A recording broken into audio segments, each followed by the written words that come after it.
démarre. Bonsoir à tout le monde. Aujourd'hui, je vais vous parler d'un phénomène qu'on connaît très mal. C'est les occultations astéroïdales. Et vous allez voir que ces phénomènes vont nous apporter un lot de choses extrêmement intéressantes, d'informations intéressantes. Voici le plan de la présentation. Je vais brièvement rappeler ce que c'est qu'une occultation, parce que c'est nécessaire.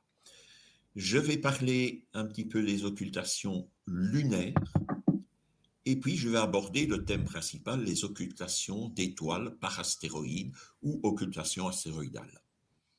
Je parlerai notamment de l'apport exceptionnel du satellite européen Gaïa dans ce domaine. J'embrayerai et je vous rappellerai les intérêts scientifiques de ces observations, et vous allez voir que ça va être assez intéressant. J'aborde ensuite la façon d'observer ces phénomènes, les logiciels utiles, et enfin je terminerai par une invitation à observer deux phénomènes prochains.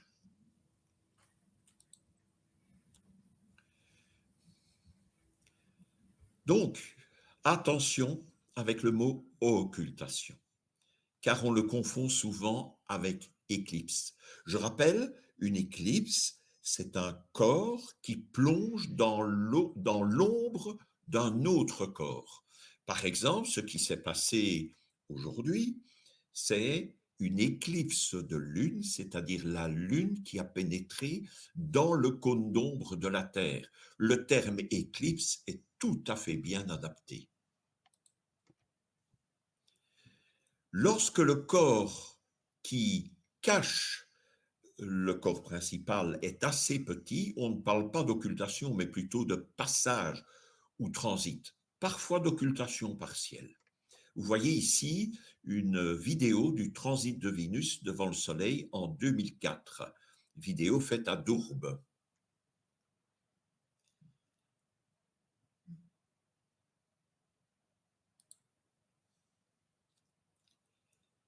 Tiens, une éclipse de Soleil. Mais non, c'est une occultation du Soleil par la Lune.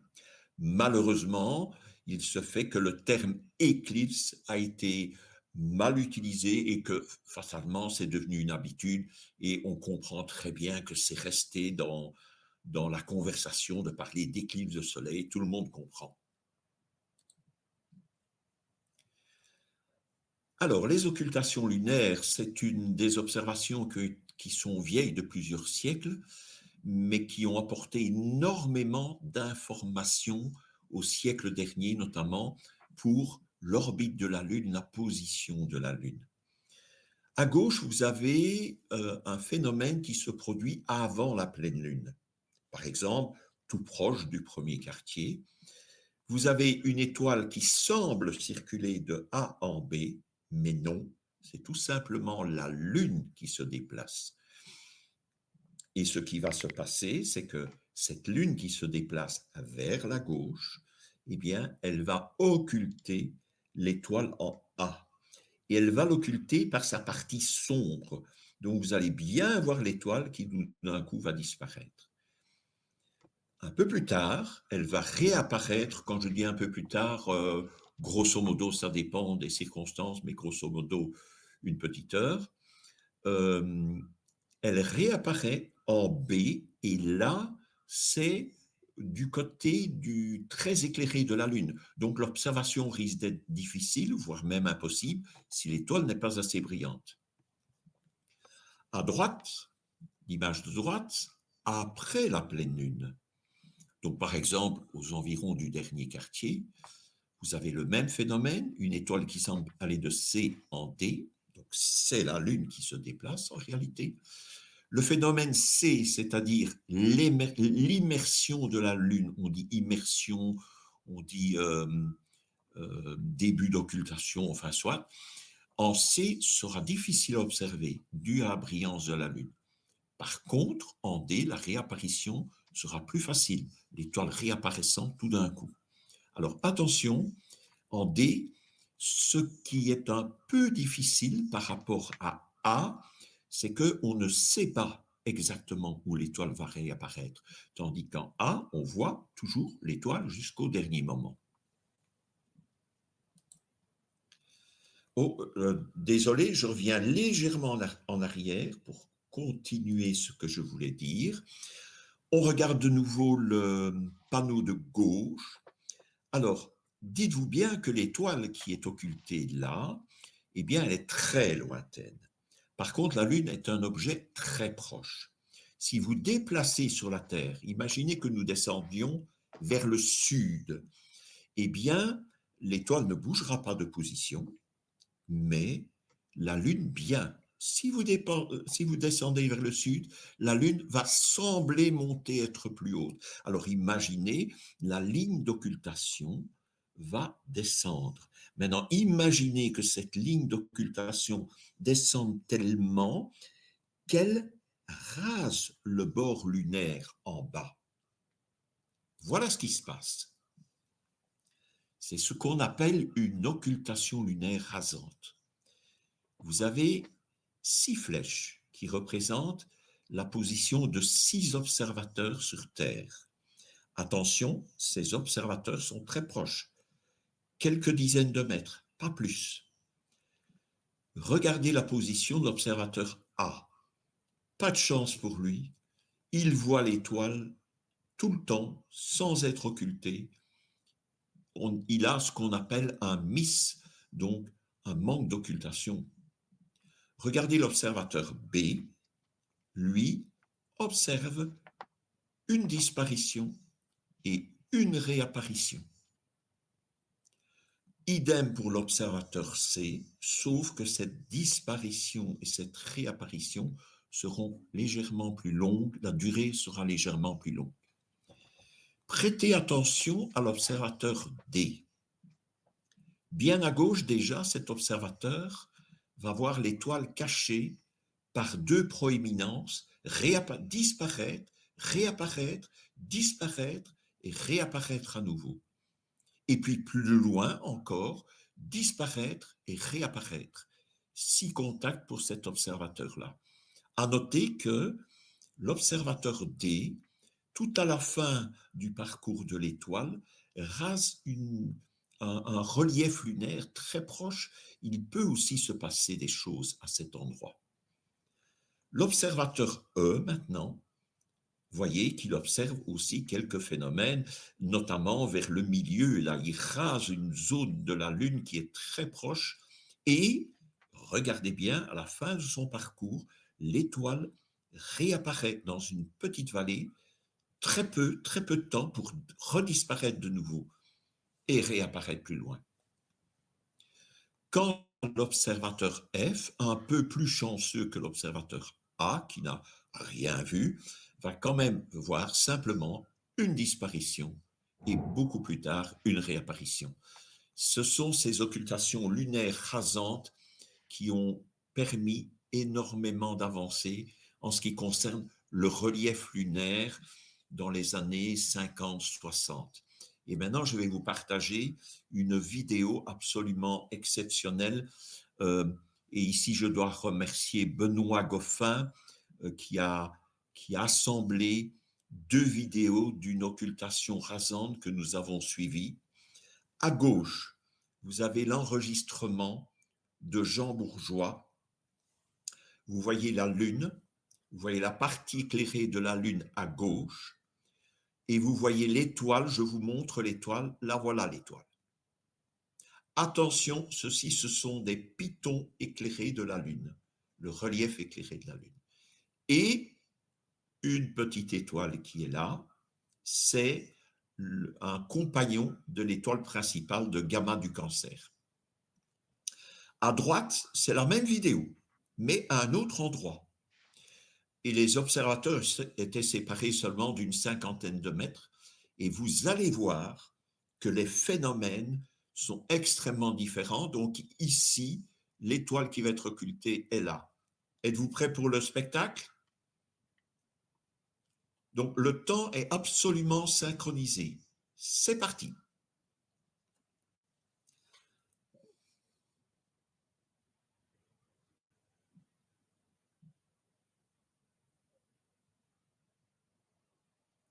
Toujours rien à droite. Ah, ça y est.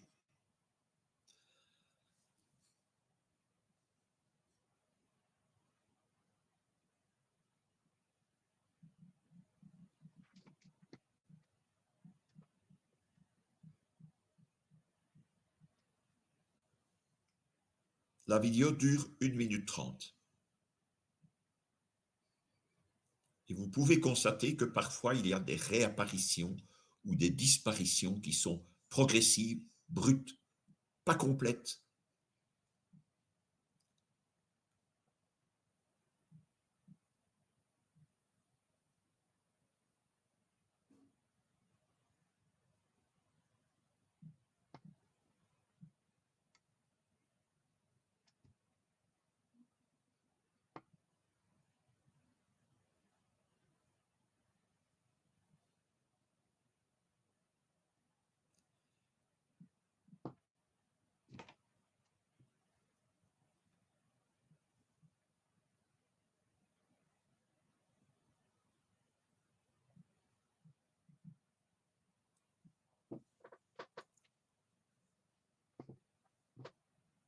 Voilà, c'est la fin de l'enregistrement. Voilà.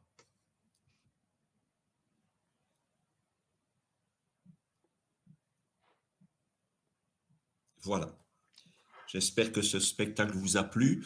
Cette vidéo peut se retrouver sur YouTube. Voilà, c'est un bel exemple d'une occultation lunaire rasante. Aujourd'hui, ce genre d'observation est intéressant car voilà ce qu'on en voilà ce qu'on en retire. D'abord, pour l'une des stations, vous avez le maximum de luminosité de l'étoile là en dessous. Là en bas, c'est quand l'étoile était complètement occultée par la Lune. Et vous pouvez remarquer qu'à certains endroits, l'étoile réapparaissait partiellement seulement en fonction du relief. L'autre station, par exemple, montre aussi voilà, des réapparitions partielles.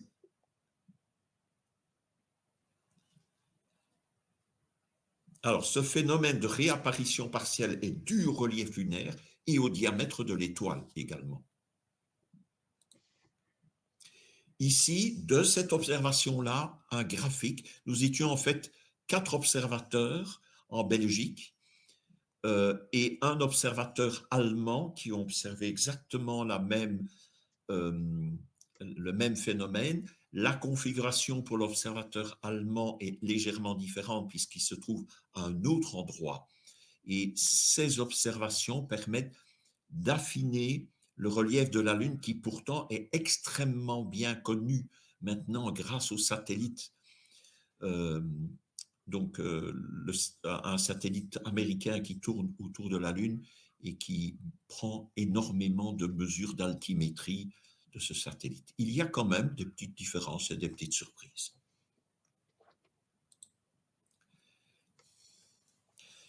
Bon, maintenant je vais aborder le sujet principal, c'est les occultations d'étoiles par astéroïdes. Donc n'hésitez pas si vous avez une question, si j'entends qu'un micro s'ouvre, voilà. Alors, il faut savoir que ces prédictions étaient extrêmement difficiles dans le passé. J'ai connu l'époque dans les années 70 où lorsqu'on faisait une prédiction, même pour un astéroïde bien connu, eh bien, il y avait des erreurs de 1000 km. Et il n'était pas impossible de suivre une année entière des occultations d'astéroïdes et de ne pas avoir de succès, je vais dire. Donc, ces prédictions sont dépendantes de 2 paramètres, la position de l'étoile, la position de l'astéroïde.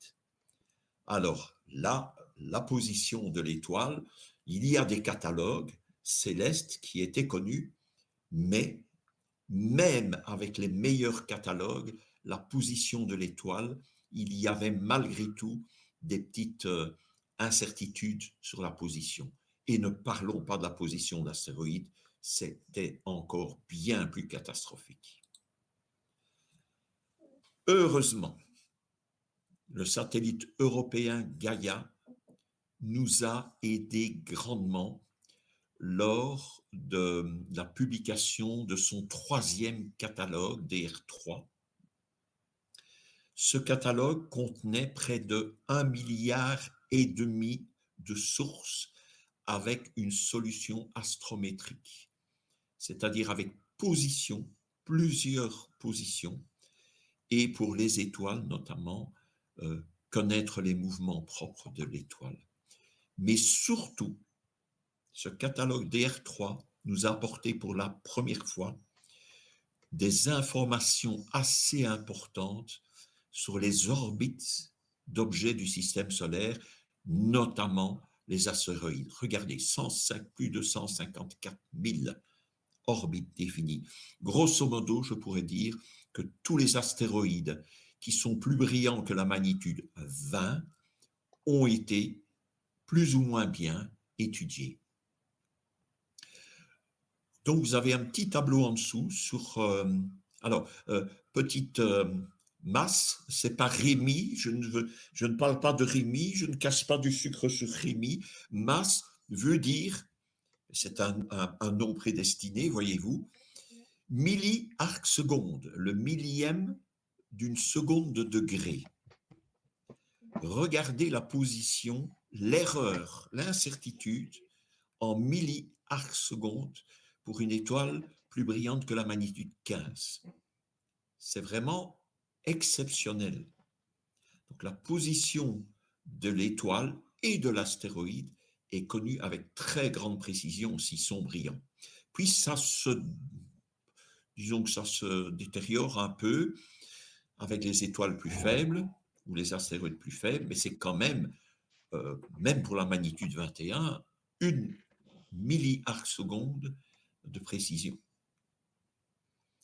Attention, pour les objets lointains, comme on va en parler dans un petit peu, les objets transneptuniens au-delà de Neptune, eh bien là, évidemment, ces objets étant très faibles, il n'a pas été possible d'avoir des orbites, une bonne précision. Donc, il y a toujours une grande incertitude sur ces objets. Maintenant, quelque chose de très important. Quand vous utilisez un télescope, vous connaissez tous avec votre télescope la résolution possible de votre télescope. Résolution théorique. Et vous savez que la résolution réelle est beaucoup moindre à cause de l'atmosphère de la Terre. Exemple, un télescope de 20 cm, bien, il peut résoudre une seconde de degré théorique, mais peut-être un peu moins avec l'atmosphère, et ça dépend de l'endroit où vous vivez, évidemment. Eh bien, sachez que grâce au phénomène d'occultation, le fait qu'une étoile soit occultée par un astéroïde permet d'avoir une précision sur la position de l'étoile qui est en fait inférieure à 1 milliarc seconde, alors que votre télescope est incapable de résoudre, un télescope de 20 cm est incapable de résoudre cet angle. Avec les occultations, c'est possible. Donc, par exemple, si on prend un objet transneptunien, si vous arrivez à avoir 1/10 de milliarc seconde de précision, ce qui est tout à fait possible, c'est 1000 fois mieux que l'astrométrie classique avec CCD. Voilà. Donc, c'est un apport absolument extraordinaire. Alors, justement, qu'est-ce qui est intéressant? Je fais un petit rappel ici. Vous regardez l'image de gauche et vous voyez en haut à gauche la position des planètes intérieures, du Soleil et des planètes intérieures, et puis la première ceinture d'astéroïdes qui se situe entre Mars et Jupiter. C'est bien sûr beaucoup de ces astéroïdes-là qui ont été observés par Gaïa. Mais il existe une autre ceinture d'astéroïdes, c'est le tableau à droite, donc au-delà d'Uranus, au-delà de Neptune. On a identifié aussi Pluton, qui est un objet de la ceinture de Kuiper, un des nombreux objets de la ceinture de Kuiper, comme Sedna, que vous voyez, un autre astéroïde qui a été découvert après 1992. Voilà. Donc, quand vous avez une occultation par ces objets-là, eh bien, c'est vraiment quelque chose d'extrêmement intéressant qui intéresse très fort les spécialistes, les professionnels. Euh, vous voyez un petit peu l'orbite de Sedna qui est reproposée dans le troisième graphique.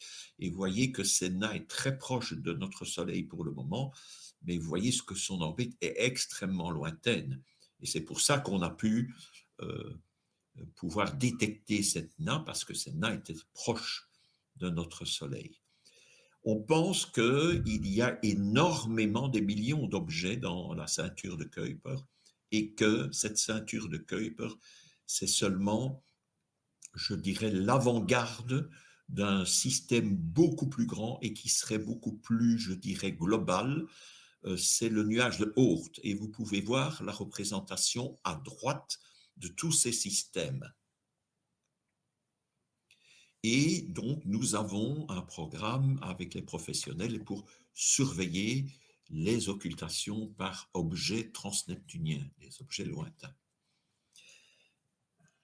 Alors, maintenant, je vais vous parler un petit peu de l'intérêt. Qu'est-ce que ça permet de faire, les occultations astéroïdales? Eh bien, vous avez ici justement un objet de Kuiper qui a été visité par une sonde spatiale. Vous voyez l'image à gauche, la petite animation. Il s'agit en fait de deux corps accolés l'un à l'autre. Hein, on dirait une poupée. Voilà. On peut détecter des formes bizarres grâce aux occultations. Par exemple, voici une occultation qui a eu lieu en 2017 d'un astéroïde qui s'appelle Tersidina. Et vous voyez à gauche, chaque ligne représente l'observation d'un observateur d'une station. En rouge, la disparition, en vert, la réapparition de l'étoile. Et comme vous pouvez le voir, la durée d'occultation est variable en fonction de la position où vous trouvez.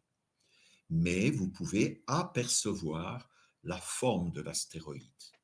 Chose très importante, regardez l'observation qui se trouve au-dessus. Pauvre observateur, il n'a rien vu. Il a vu tout le temps l'étoile. Et son observation sera pourtant extrêmement importante parce qu'elle oblige les modèles à ne pas dépasser cette zone. De même pour l'observateur en bas. Vous avez donc un résultat ici, diamètre et forme de l'astéroïde. N'oubliez pas une chose, les astéroïdes tournent sur eux-mêmes, c'est-à-dire avec le même astéroïde, une occultation qui aurait eu lieu 2 ou 3 jours plus tard, la forme de l'astéroïde aurait été différente. Alors, ces observations-là, maintenant, donc, permettent de bien positionner la position de l'étoile avec très grande précision, idem pour l'astéroïde. Et comme ces mesures astrométriques sont même plus aussi meilleures que celles de Gaïa, et parfois même meilleures, eh bien, ces observations ont un poids extrêmement important pour prévoir l'orbite des astéroïdes, de ces astéroïdes-là, et la position de l'étoile qui bouge avec le temps, n'oubliez pas.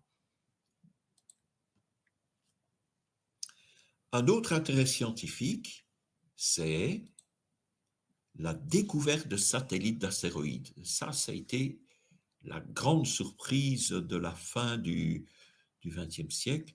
Imaginez que les astéroïdes avaient des satellites. Alors, ça a été, je dirais, observé avant qu'une sonde spatiale, euh, euh, euh, si mes souvenirs, c'est Galiléo qui était en route vers Jupiter, qui a observé un astéroïde qui s'appelait Gaspra et qui a détecté un satellite d'astéroïdes, la preuve formelle que les satellites d'astéroïdes existaient bel et bien. Il n'y a pas que ça. On a découvert, grâce au phénomène d'occultation, les anneaux autour de certains objets transneptuniens.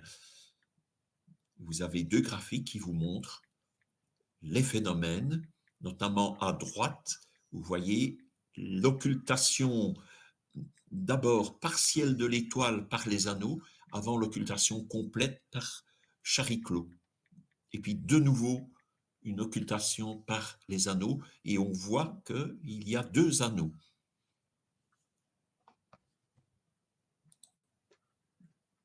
Un autre intérêt scientifique que je vais vous démontrer maintenant, c'est à partir d'une vidéo qui a été faite à Dourbe. Donc, ce que je vais vous demander, je vais faire défiler la vidéo. Vous verrez, vous imaginerez ce que vous voyez, et puis vous verrez le graphique, la courbe de lumière. Donc, l'étoile qui est occultée est là. Attention, je démarre.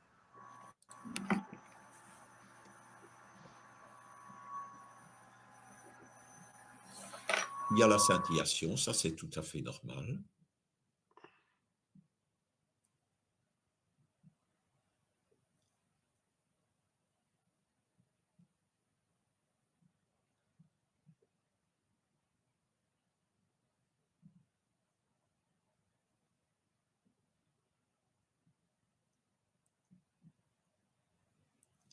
Voilà. Alors, bien entendu, il faudrait peut-être revoir une fois encore parce que l'étoile est quand même assez faible, mais voilà. Est-ce que vous avez bien noté, attendez, ceci? Donc, j'explique. Ça, c'est la luminosité, ça, c'est le temps qui passe. Au-dessus, la courbe blanche, c'est une étoile de comparaison qui n'était pas occultée. En jaune, c'est l'étoile qui est occultée. Et comme vous le remarquez, il y a eu une double occultation. Une occultation pas trop profonde, suivie par un accroissement de luminosité, l'étoile était à son maximum, et puis une nouvelle occultation plus profonde cette fois-ci. Alors, ce genre de courbe de lumière montre une duplicité de l'étoile qui était absolument inconnue, même par Gaïa, et on a une idée sur la séparation entre les deux composantes, et ça se chiffre en milliarcs-secondes, bien entendu.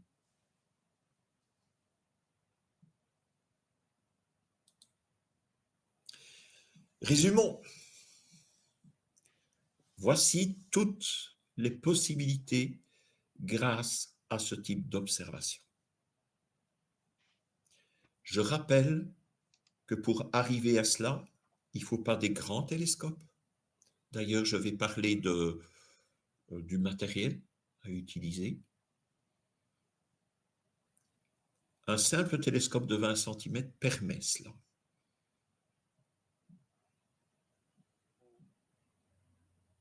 Tout simplement, un télescope plus grand, 30 cm, 40 cm, peut éventuellement voir des étoiles plus faibles et voir plus de phénomènes.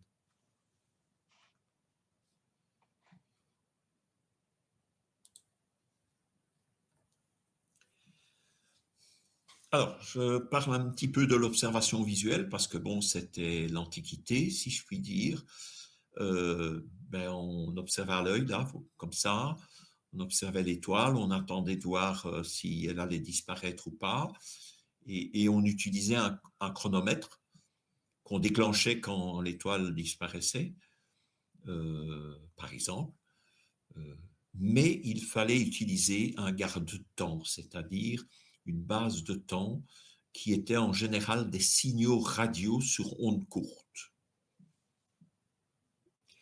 C'est la préhistoire, je dirais. Maintenant, très peu de personnes utilisent encore l'observation visuelle. Elles sont toujours utiles, elles sont toujours répertoriées, mais bien entendu, il y a eu évolution.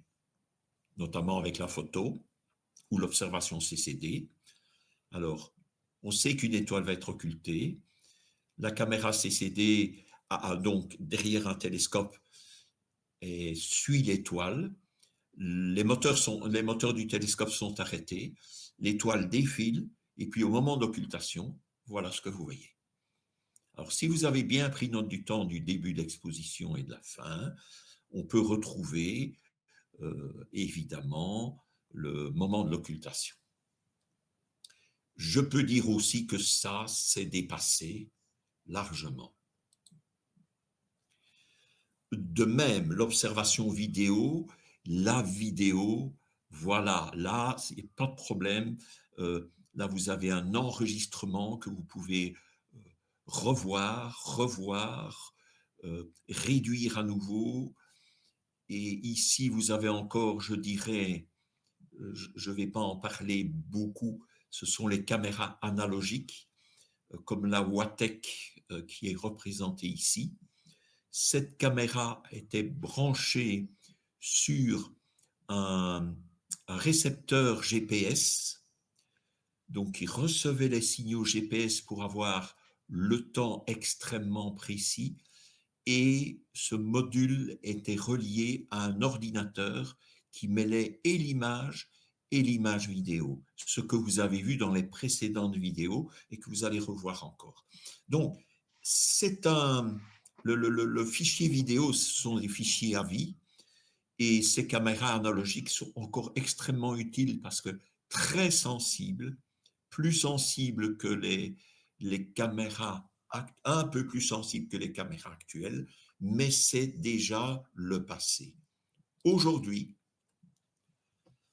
il existe deux types de caméras CMOS dont le GPS est inclus. C'est-à-dire que le temps s'inscrit dans l'image de la caméra. Alors vous avez deux modèles de caméra. Une caméra à gauche qui n'est pas nécessairement, qui peut être utilisée pour des tas d'autres applications, notamment la photométrie, parce que c'est une caméra refroidie. Vous avez le prix et vous avez le type de fichier que ces caméras peuvent sortir.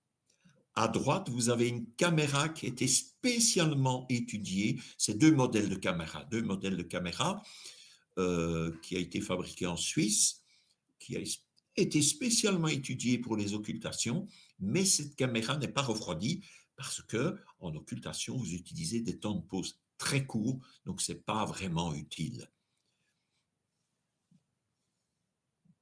Mais voilà, si vous ne possédez pas ces deux caméras, qu'est-ce que vous faites? Il y a une solution. Et là, j'ai avec moi Robert de 15, et Benoît aussi d'ailleurs, qui a fait beaucoup de tests avec une simple caméra d'ailleurs euh, euh, non pas monochrome mais couleur, voilà, qui fonctionne très bien, qui est très chouette, mais elle n'a pas la possibilité d'avoir le temps. Or, si on se base sur le temps qui est indiqué sur les images, ce temps provient de l'ordinateur où ce temps est très, très mauvais, surtout les ordinateurs via Windows. Ce temps est très mauvais et peut accuser plusieurs dixièmes de seconde de retard ou d'avance. Mais il y a une solution. Si vous utilisez la Timebox, qui ne coûte pas tellement cher, cette Timebox reliée à l'ordinateur va corriger le temps de l'ordinateur, le temps qui sera inscrit dans les images, et vous allez avoir un temps correct. Trop cher pour vous? Il y a encore une autre solution. Donc, les caméras classiques avec un serveur installé sur l'ordinateur, le NTP de Meinberg, qui est le plus fiable. Donc, ce serveur va rechercher le temps sur Internet, le temps correct, exact. Le problème, c'est que il faut attendre un certain temps pour que la réception se stabilise et que vous ayez un temps stable. Il existe malgré tout parfois des petits écarts, mais en général très faibles si vous avez eu la patience d'attendre 1 heure pour que ce, ce serveur puisse bien se stabiliser. Un peu plus. Roland, Oui, parfait. Vas-y. excuse-moi, juste pour te dire que, en fait, la solution, si on travaille avec la configuration telle qu'elle est installée par Meinberg, à ce moment-là, effectivement, ça va chercher le temps sur Internet. Et à ce moment-là, c'est pas bon du tout, parce que comme on avait testé à l'époque, à chaque fois que tu allumes la machine, eh ben, l'écart, il est différent. Donc, on ne sait jamais quel est l'écart par rapport au temps réel. En revanche, grâce à, je ne sais plus, c'est Karim Tapioles, il a indiqué en fait ce qu'il faut rajouter dans le fichier de configuration. Et ça te permet alors à Meinberg d'aller chercher directement par GPS le satellite. Et là, à ce moment-là, comme tu dis, après un certain laps de temps, là, tu as une heure correcte et toujours la même. Voilà, c'est ce que je Voilà, voulais merci de préciser. préciser. Ouais. Et évidemment, toi, tu utilises aussi une clé USB GPS. Oui, avec Meinberg, il faut qu'il y ait la clé USB, pardon, le GPS, sinon, D'accord. effectivement, ça n'a Donc, pas. ça, Voilà. c'est absolument obligatoire. Oui, après, Voilà. j'ai aussi un. Bah, de toute façon, tu le sais, j'ai un document que je peux fournir à tout qui serait intéressé. Absolument, oui. Ceux qui seraient intéressés Voilà. pour pouvoir dépenser le moins d'argent, évidemment, tu seras fort utile hein, puisque tu as fait un document à ce sujet-là. C'est extrêmement important. Maintenant, la timebox que j'utilise, tu branches la timebox et 30 secondes maximum après, tu as 17 satellites qui te donnent une heure qui est parfaite. Donc, il n'y a pas photo. Et franchement, la timebox n'est pas chère du tout. Oui, ok. Voilà. Alors, il faut dire que Robert a vraiment eu beaucoup de chance. Il a reçu une caméra en près de l'Observatoire de Paris, une time box de l'Observatoire de Paris, voilà, qui lui permet de faire des essais. Et Alors, si on me la reprend, t'inquiète pas, je vais l'acheter. oui, je comprends. Je peux plus m'en passer. Alors, je parle aussi d'un logiciel qui s'appelle SharkCap, qui est gratuit. Il est aussi payant, mais il est gratuit et largement suffisamment pour les applications occultation, voilà, qui gère ces caméras, quoi. Alors, je vous propose une dernière vidéo. Euh, alors, pourquoi je vous propose une dernière vidéo? Bon, ben, d'abord, voilà, vous avez la date. Euh, Zut, j'ai démarré la vidéo, je ne voulais pas la démarrer, c'est pas grave. Je reviens en arrière.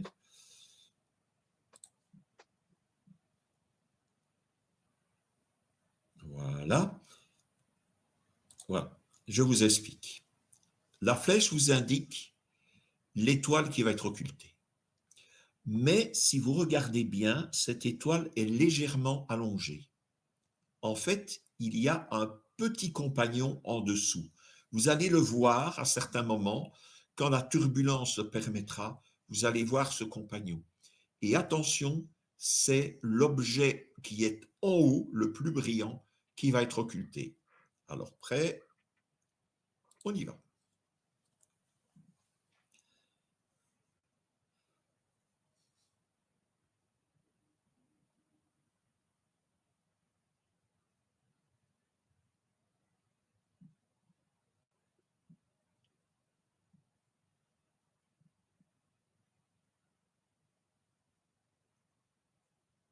Voilà, vous avez eu une durée d'occultation assez longue qui montre que le diamètre de l'astéroïde était assez important ou que l'astéroïde était extrêmement lent. Je vais vous parler maintenant des logiciels utiles, mais je voulais vous signaler que ces logiciels, ceux que je vous montre, sont tous gratuits. Donc, pas de souci à avoir. Je vous parle d'abord des logiciels utiles pour les prédictions. C'est un logiciel, ce sont des logiciels qui vous permettent, pour votre site, bien entendu, vous devez déterminer une position géographique, hein, pour votre site, vous montre une liste de phénomènes visibles.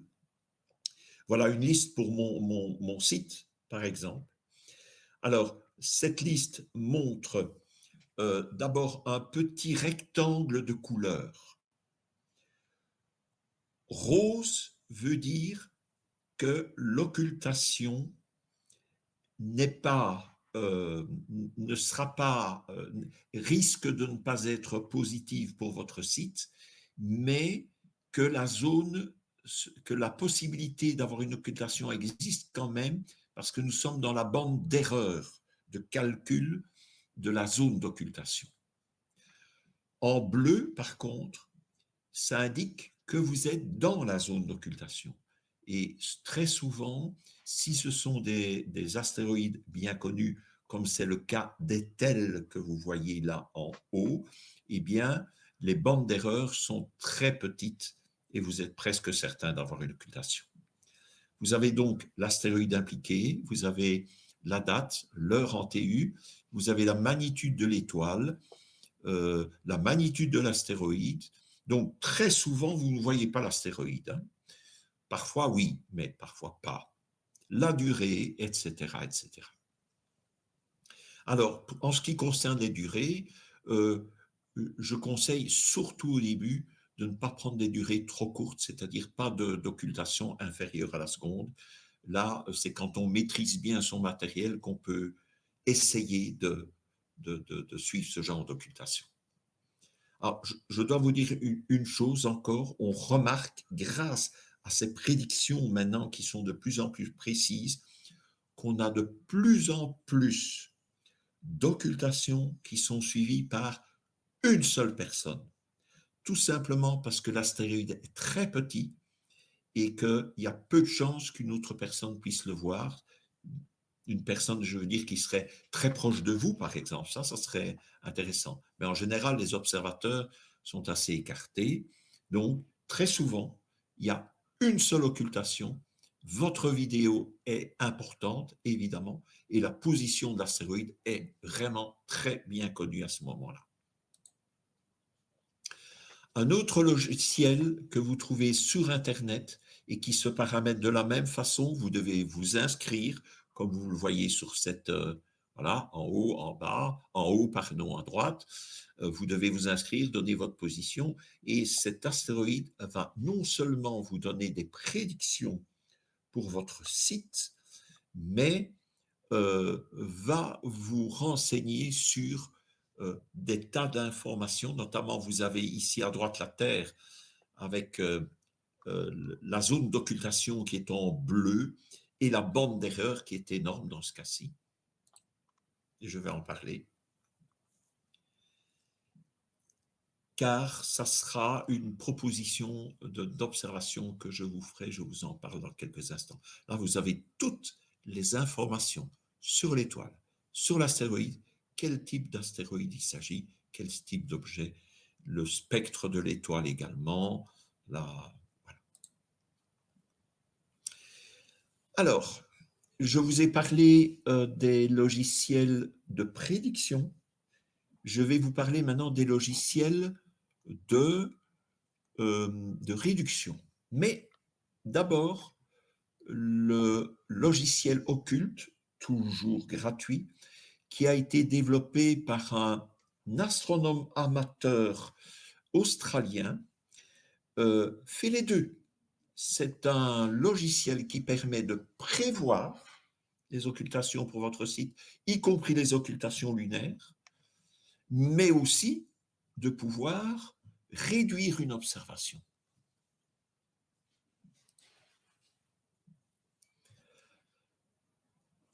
En ce qui concerne la réduction, donc voilà ce logiciel occulte. Je vous ai mis un lien pour savoir où le télécharger. Mais on utilise les graphiques que vous avez vus précédemment. C'est tiré du logiciel Tangra, qui est très pratique, très intéressant, beaucoup plus convivial, je dirais. Il existe aussi le logiciel PyMovie, Pyot, qui est un peu plus compliqué à utiliser. Et de plus, vous pouvez utiliser vous pouvez voir d'autres logiciels utiles en utilisant la dernière ligne, la dernière adresse. Que deviennent vos observations? Ce tableau vous l'explique. Je rappelle que nous faisons partie d'une immense famille mondiale d'observateurs d'occultation dans tous les pays. Il n'y en a pas tellement que ça. Je pense qu'il y a beaucoup plus d'astrophotographes que d'observateurs d'occultation. Alors, voici un petit tableau. Je vous l'explique. Vous voyez en haut à gauche l'observateur. L'observateur va faire une observation en bas. Lorsqu'il a fait son observation, en général des observations vidéo, il va réduire son observation grâce au logiciel dont je vous parlais. Une fois qu'il aura réduit son observation, il va faire un rapport. Ce rapport, report, est en fait dans une interface qui s'appelle SODIS.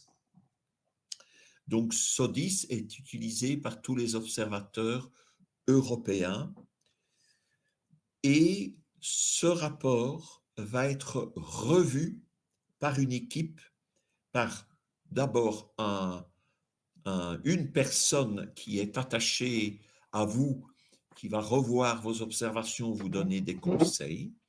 Donc, cette personne qui s'y connaît dans la réduction des données, qui est lui-même en général un observateur, va vous faire éventuellement, va vous donner des conseils quant à votre réduction. Il va peut-être vous demander de modifier vos paramètres pour refaire une réduction. Et lorsqu'il accepte votre nouvelle réduction, eh bien, et c'est inclus, votre observation est inclue dans SODIS. Ensuite, ces occultations sont exportées vers où? Eh bien, vers l'extérieur, vers d'abord le centre de données stellaire de Strasbourg que vous connaissez, notamment les courbes de lumière grâce à Visir. Vous retrouvez votre courbe de lumière là-bas. Vous avez évidemment les données qui sont prises par la NASA au niveau des astéroïdes, des étoiles, etc. Et vous avez aussi par le MPC. Et enfin, le fameux logiciel gratuit occulte dont je vous ai parlé, qui est à la fois pour les prédictions et pour les réductions, eh bien, ce logiciel vous permet de retrouver toutes les observations d'occultation par astéroïdes positives qui ont été faites et vous donne tous les détails, vous permet de revoir. Et enfin, il y a une autre base de données qui s'appelle Cora, qui garde aussi, qui est un double, je dirais, de toutes ces informations-là.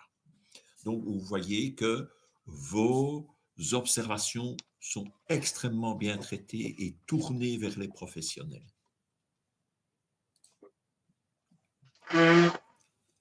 Pour terminer, je vous invite à 2 observations. Alors, avant tout, pour pouvoir avoir ces informations sur ces prochaines observations, eh bien, je m'activerai avec Thierry, évidemment, pour que les cartes apparaissent sur le site de la FFAB, mais elles seront disponibles aussi sur mon site, le site de l'APEX. Voilà, j'avais déjà fait une invitation pour une observation passée. Alors, la première invitation, c'est le samedi 28 mars. Vous voyez, pas trop tard, 19h44, c'est juste avant le changement d'heure. Alors, vous avez une étoile brillante, magnitude 10.4. occulté par un astéroïde assez bien connu, admettez. Alors, ça vaut la peine, c'est voilà, c'est facile, pas besoin d'un grand télescope, un télescope de 20 cm. Vous n'avez pas de caméra, vous pouvez malgré tout suivre cette observation. Le plus difficile dans ces observations, c'est de trouver exactement l'étoile qui va être occultée.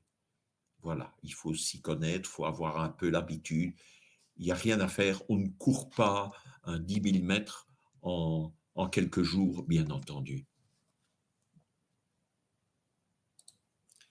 Une deuxième invitation qui est vraiment assez particulière, il ne s'agit pas d'un astéroïde. Il s'agit de l'objet Carmet. Carmet est un satellite lointain de Jupiter, encore plus un satellite rétrograde avec une inclinaison de l'orbite assez importante. Il est évident qu'on ne connaît pas grand-chose de cet astéroïde, certainement pas la forme, ni véritablement le diamètre. Or, c'est une occasion pour saisir ce diamètre d'astéroïde. Le seul problème, c'est que l'incertitude est assez grande, comme vous pouvez le voir en bas du graphique. L'incertitude est de 66 secondes dans le temps. Donc, il faut commencer, bien entendu, l'enregistrement vidéo bien 2 minutes à l'avance, 2 minutes avant le temps prévu et le terminer 2 minutes après. Mais la durée d'occultation sera assez longue quand même, 2,7 secondes.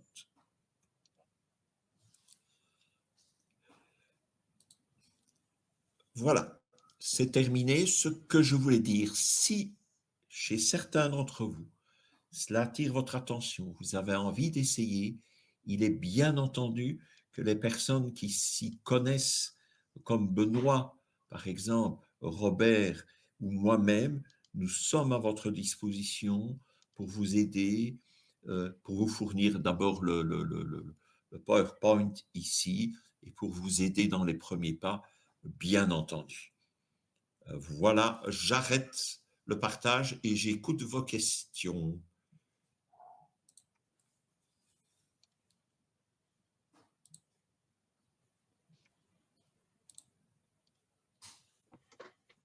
Merci Roland en tout cas pour cette présentation et on attend vos questions.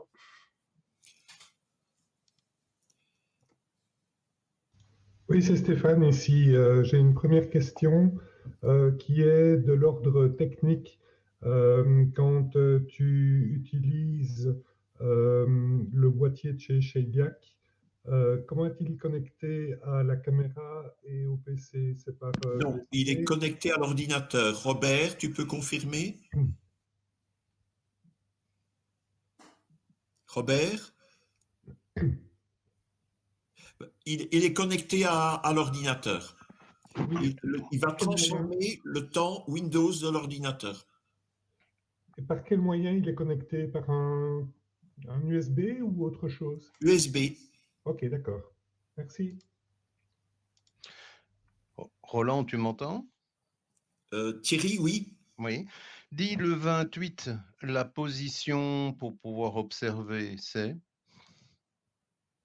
Alors oui, Thierry, j'ai choisi un phénomène où vous pouvez tester, c'est-à-dire ça passe pas loin de chez vous. Donc, la bande centrale est aux environs du milieu de la Belgique, quoi. Voilà. Si tu permets juste un instant, je vais te montrer ça. Un petit peu de patience. Pour répondre à la question, excuse-moi parce que je ne trouvais pas mon micro. Pour répondre à la question, en fait, le Sheiliak, il est branché en fait en USB sur le port USB. Ça peut être USB 2 ou 3, ça n'a pas d'importance du PC. Et alors, il y a une antenne qui est connectée avec une fibre et qui part vers l'antenne. L'antenne, c'est un fil avec au bout le GPS qui vient se mettre, pas le GPS, mais l'antenne qui vient se mettre, qu'on met qu'on vient coller sur l'observatoire ou qu'on met à l'extérieur, quoi. Et l'antenne est fournie avec? Oui, tout est fourni. Tout est fourni. Okay. Et le logiciel qui le lance, en fait, c'est un exécutable tout bête qu'on va télécharger. On le démarre et c'est fini. Il faut juste définir un port COM, mais il le trouve directement. Donc, c'est hyper facile. Par rapport à Mindberg, c'est vraiment hyper simple. Et après une vingtaine de secondes, 30 secondes, parfois même plus vite, il trouve 15, 16, 17 satellites pour avoir un temps et il indique alors l'offset par rapport au temps universel, par rapport à la clock. Donc, la clock de Windows est corrigée automatiquement. Okay, avec Mindberg, il faut beaucoup plus de temps. Il faut compter au moins 30 minutes à 40 minutes pour avoir la stabilité. Mais chez Ilac, c'est génial. Super, merci. Avec plaisir. Rémi, pour répondre à Thierry, je vais repartager mon écran. D'accord? Pas de problème, oui, tu as toujours la possibilité.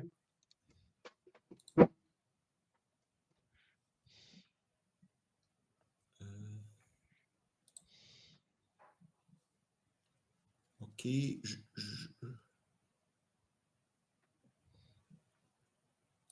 voilà. Voilà, je lance le partage.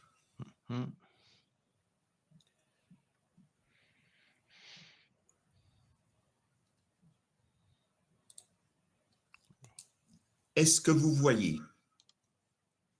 On te voit.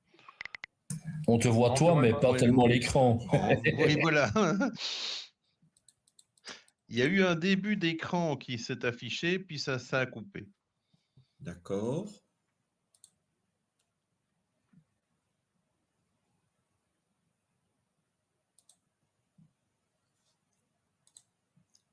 Voilà. Ouais, ça vient. Voilà, on y est. Ouais, c'est bon. Ouais, ok. Et donc, la ligne. Vous voyez le tableau? Oui, on le voit. Donc, c'est le logiciel donc Occult Watcher dont je vous parlais, qui permet de prédire pour votre site les occultations qui sont accessibles à vous. Bien entendu, ça dépendra de votre instrumentation aussi, et bien entendu de la météo. Mais vous voyez ici dans la liste qui se trouve, j'ai mis en relief le phénomène dont je parlais du 28 mars, admettez, 398 admettez, où vous avez la date, l'heure, la magnitude de l'étoile, la magnitude de l'astéroïde, la magnitude combinée des deux, c'est-à-dire la lumière de l'astéroïde et de l'étoile. Ici, ça ne fait pas grande différence parce que l'astéroïde est assez faible. La durée d'occultation, la chute de magnitude, la position dans le ciel, le nombre de stations enregistrées, soit. Mais voilà ce que je vais faire maintenant. Grâce à ce logiciel-là, vous allez avoir beaucoup plus d'informations. Notamment ici, vous voyez un 3 à la fin. Cela veut dire qu'il y a eu dans le passé déjà trois observations, 3 cordes qui ont été observées avec cet astéroïde-là. Et maintenant, je vais lui demander des détails. Je vais ici, détails sur le web, en bas. Je clique sur le tout premier ou le deuxième, peu importe.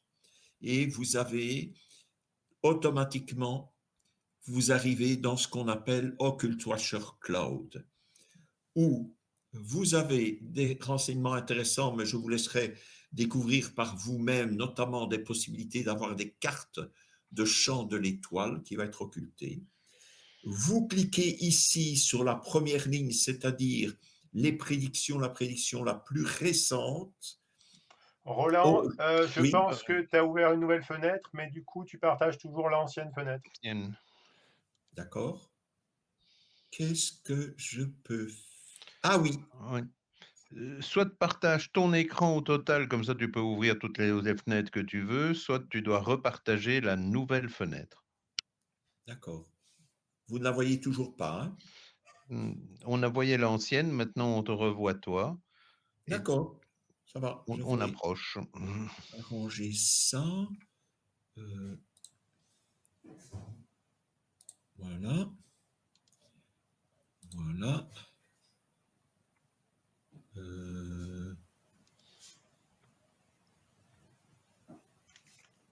Ah. Attends, je pense que...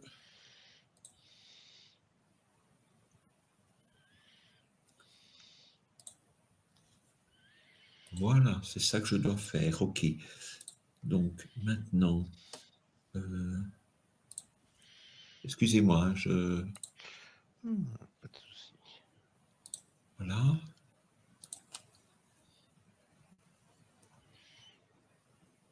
Nouveau dans l'écran d'Occult Watcher, là. D'accord. Si tu fais là, tu vas normalement ouvrir ton web browser ou une autre Voilà. onglet dans ton web browser. Voilà. Je vais repartager alors. Mhm.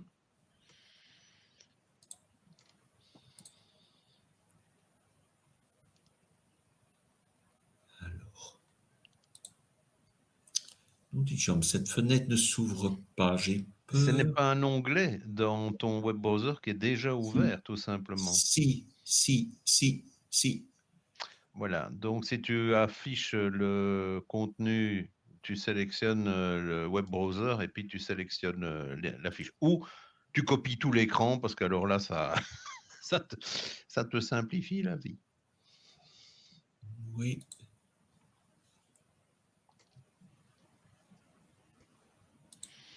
C'est en train de démarrer. Peut-être ça? Non, c'est pas Oui, ça. tu es dans la... Là, il y a les subdirectories occultation. Oui, non, c'est pas bon. C'est pas ça. Désolé. Écoute, c'est pas grave. Ouais, Je vais mais pas. on va regarder. Je vois bien, tu l'as dans Occult Watch. On va regarder ça. Oui, c'est ça. Hein. Donc, C'était la question que je me posais en disant, tiens, il faut se déplacer de combien pour pouvoir aller le voir, c'était ça. voilà, mais je vais te répondre maintenant de suite. Mais si vous ne le voyez pas, vous m'en voulez pas, mais je vais vous le décrire simplement. Dans ce cas-là, pour cet événement-là, vous avez une zone d'occultation qui couvre, juste un petit instant, en Belgique. Je ne parle que de la Belgique. Donc, une zone d'occultation qui couvre environ de Maubeuge, Arlon, Luxembourg, donc plutôt dans le sud. Toute la Belgique n'est pas concernée, bien entendu. Okay. Voilà. Alors, concernant l'occultation, l'autre occultation par Carmé, qui est quelque chose de tout à fait spécial, bien entendu. Donc, en cliquant sur détails sur le web, également, vous avez les cartes. Et là, comme c'est un satellite de Jupiter qui est assez mal connu, eh bien, vous avez une bande d'erreur énorme qui va du nord de la Hollande et qui traverse le Maroc et l'Algérie. Voilà, ça vous donne une idée. Là, c'est large hein, comme erreur. C'est assez large. Mais voilà, c'est intéressant comme observation, si vous l'avez. C'est une prédiction qui apparaît dans. C'est une prédiction qui apparaît dans Occult Watcher, ça? Absolument, oui. Parce que moi, je ne l'ai pas. Dans les lunes de planètes, donc, puisque c'est un satellite naturel de Jupiter.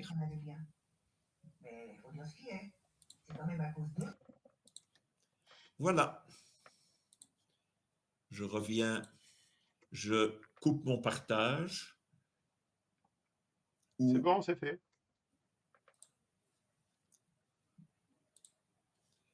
Parfait.